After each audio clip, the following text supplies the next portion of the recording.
Hello ladies and gentlemen, and welcome back to the much anticipated finale of the Trilogy reviews. That was kind of dramatic, wasn't it? Screw it, I like it. But like I said, welcome back to Cinema Saturday, guys. I know it's been a long time, and so, for the comeback, I'm finally going to review Lord of the Rings for you guys. So here we go. So we start off with Lord of the Rings Fellowship of the Ring. And basically we have all these different characters. They all seem to be having a pretty good life, but then shit starts to go down, and so you have this ring of power that was created by this insanely evil guy way back in the day, but it stuck around for so long because there's only one way to destroy it, and that's to throw it back into the volcano from which it came. So all these different characters come to this elf city, and there's this meeting saying, okay, we gotta get rid of this, who's gonna do it?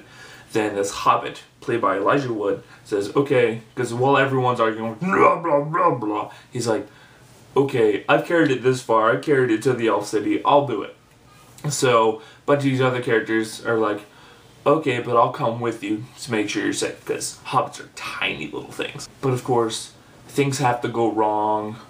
One character supposedly dies, and it's an important character, and they all end up splitting up into three different groups. You have two hobbits are captured by orcs.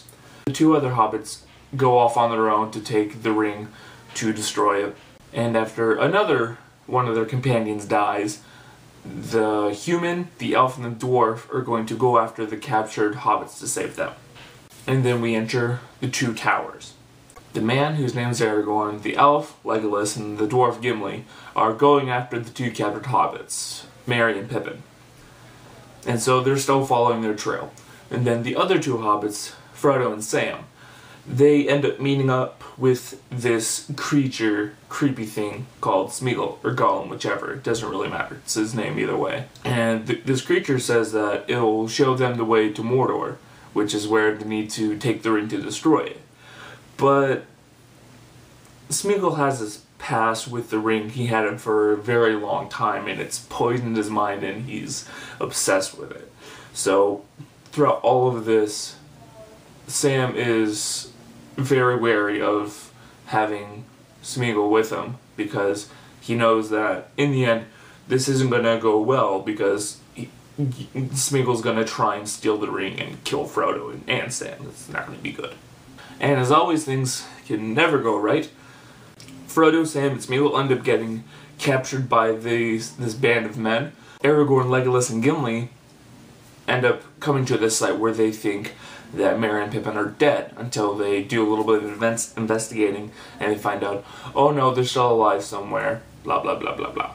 And then the trio ends up finding out, oh, Gandalf's not dead, the guy that supposedly died in the first film. And so they rejoin him, and they end up joining up with this king whose mind has been taken over by a servant of the bad guy Saruman, and that all gets fixed. But then there's this huge battle that ensues, and it's so cool.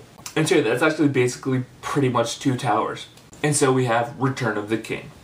At the end of Two Towers, Frodo, Sam, and Smeagol end up getting released from the band of men that had captured them, so they're continuing their journey to Mordor, while the rest of them are off preparing for more battles. Merry and Pippin had been found, and one of them,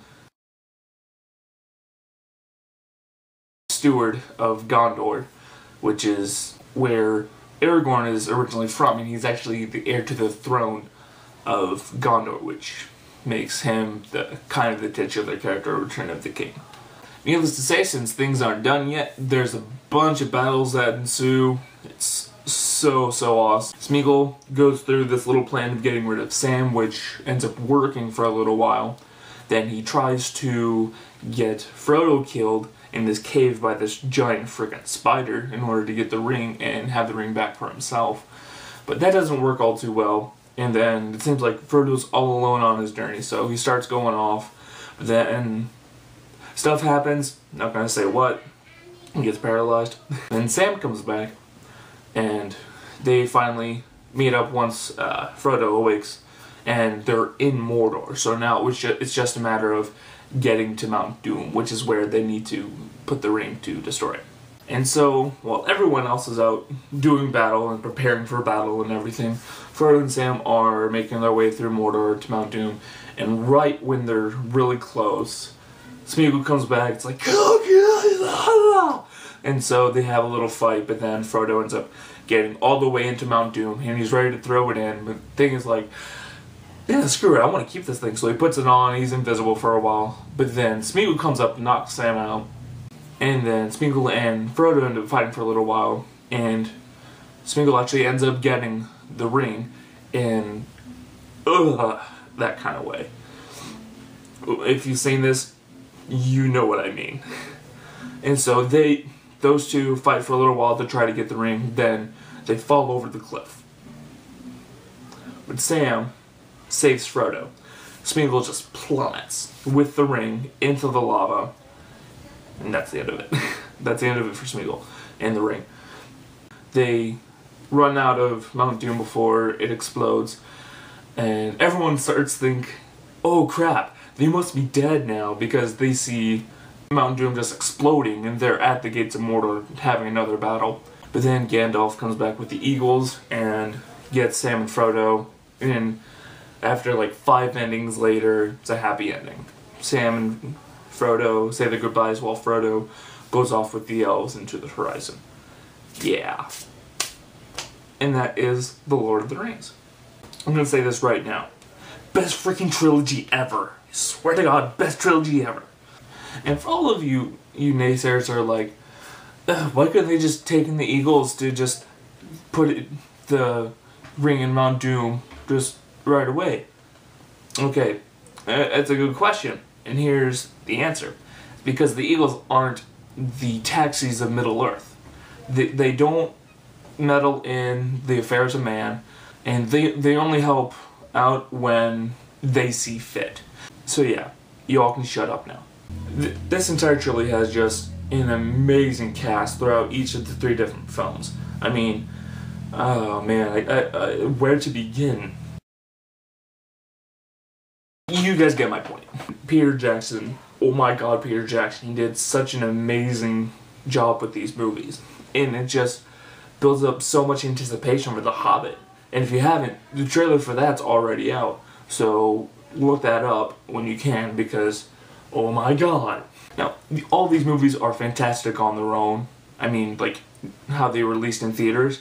But once you see the director's cuts, where they're all incredibly long, it's all incredibly awesome. I mean, I see why some things were cut out for the theaters, because 1, length, and 2, some of the scenes were entirely necessary. But dude, oh my god, it explains some things that leave you with questions in the series, and otherwise, it's just freaking awesome.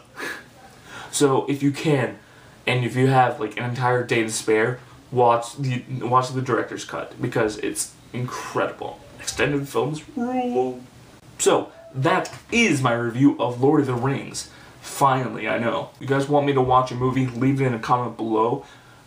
Make sure it's streaming on Netflix so I'm able to watch it. So I will see you guys next time.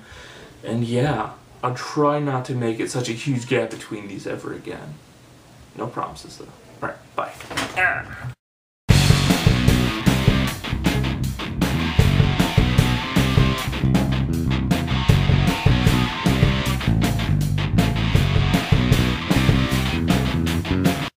I sound so nerdy right now.